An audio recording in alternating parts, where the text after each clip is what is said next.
Good morning, all. Happy Tuesday to you. I hope that you've all had the most amazing Easter bank holiday weekend with lots of chocolate, I hope, and even been able to enjoy a form of exercise in that beautiful weather that we had this weekend. So, I first would like to start by saying a big thank you and welcome to all of our members on our Facebook page and our subscribers to our YouTube channel on both of our free platforms of where we're all up here, the N.O.W.S team, from Monday to Friday, giving you free advice and tips and strategies through this very challenging and unprecedented times, supporting you with various different techniques as will fit the whole family and the community. So I would also like to say a big thank you to everybody that's been on our page over the last year and has grown with us over this period of time. So yeah, a big thank you to you, Toe. So today I'm going to run through with you a method that we use when we have thoughts of anxiety, fear, overwhelm, also forms of stress, tension, anger, frustration, so chronic pain, even so. So, this method and strategy that I am about to go through with you can be used for adults and also children. So, stop is what it's called. It's called a stop plan method. Okay. So, for example, if you're feeling worried or anxious or fearful or angry, frustrated, or even having intrusive thoughts, imagine that you have a big stop sign or big stop button, big red stop button that you see every time that these thoughts and feelings that come in. It's almost like that this vision that you will see of this stop button will be triggered every time through a vision. So you will remember this vision as the red stop button and be able to use this method, which I'll go through with you on my board in a second, that will show you examples of how you can use this stop method. So the stop means situations and triggers.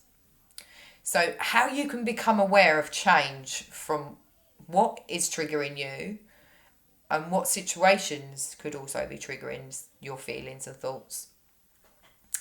So the T stands for thoughts and feelings. So how did this make you feel? Where did you feel it? Then you've got the O, which stands for other ways of thinking. So other strategies to help you get out of your situation that you're in.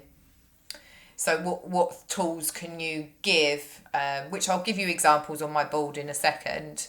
It's just to run through with you quickly now before showing you the example, what these mean. So the P stands for plan of action. So how the plan of action, how you can make change, what can you bring in that's going to change this action. Okay, let me just grab my board, my daughter's board, in fact. I'm getting quite accustomed to this actually. It's because it's got pretty little stickers. So as you can see here, I've done an example for you. So the stop plan, okay, so this is an example of situations and triggers. So the S, what situations and triggers at the moment?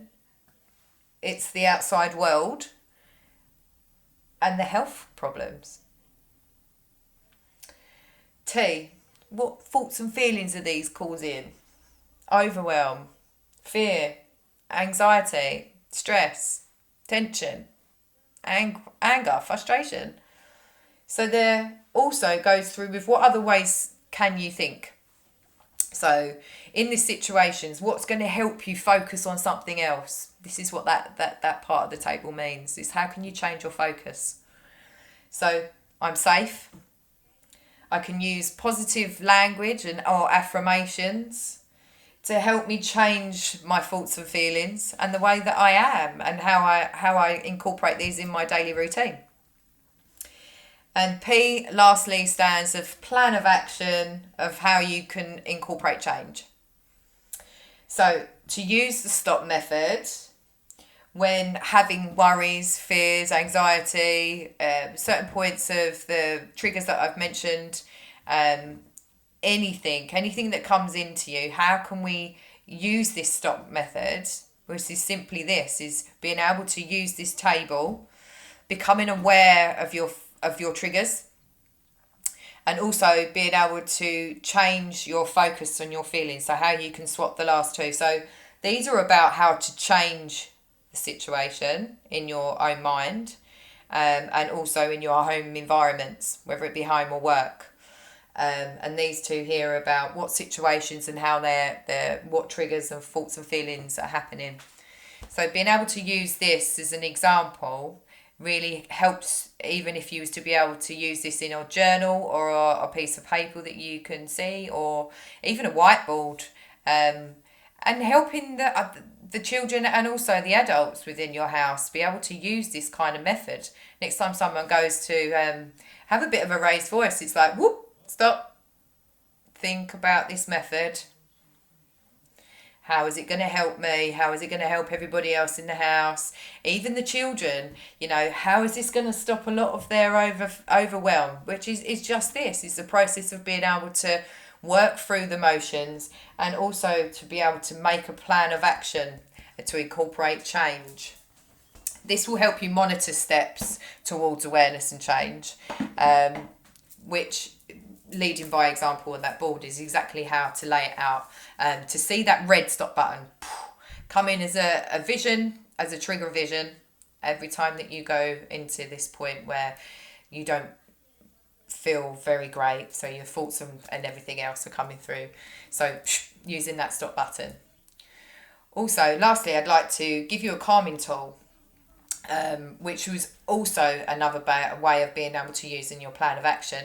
So guided meditation, we've been using, and also recorded a lot on our YouTube channel. If you wanted to go over there after this video to try one of the guided meditations, if you haven't done one before, try it and see how you feel. See how it's taken your the elements of worry and stress or anxiety or fear. How has that made you feel after? Be quite interesting to know, and even if some people can reply back to this video of how did our guided meditations make you feel. So studies have shown that meditation practices can significantly decrease stress and tension and anxiety. To facilitate mindfulness and become more aware of your physical responses to aid in the reduction of tension and stress.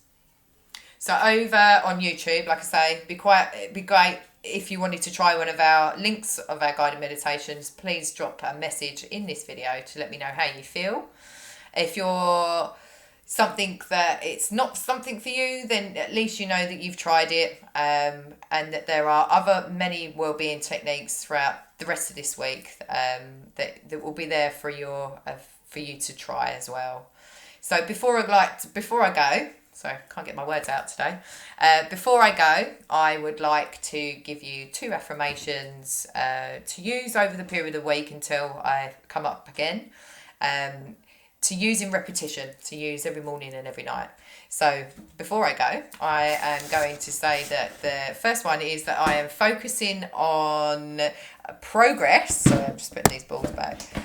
Progress, and decide to let go of perfection. I'll repeat that one again because I was moving about. So I am focusing on progress and decide to let go of perfection. One more time. It's a bit like what we do in the schools. We repeat these 3 times. I'm focusing on the progress and decide to let go of perfection. And the last one is every day I get stronger and stronger. So every day I get stronger and stronger. One more time. Every day I get stronger and stronger. Okay, I'm going to leave it here for now for this week. However, I am back up next week, and like I've mentioned in this video, if it's something you've tried of our guided meditation on our YouTube channel, take yourself over there. But like I say, try it, and also just drop comments on this video. How did it make you feel? I'm very interested to know how many of you are trying these different forms of calming techniques, and yeah, and how did it make you feel? Have a very lovely rest of the day, and I'll be back up next week. So tomorrow we have the lovely Emily with yoga. Then we have Ange on Thursday with child psychology and various different methods of being able to help children through this precedented times. And then Friday we have Stella with Tai Chi and a holistic approach to well-being. Have a lovely afternoon, and I'll see you next week.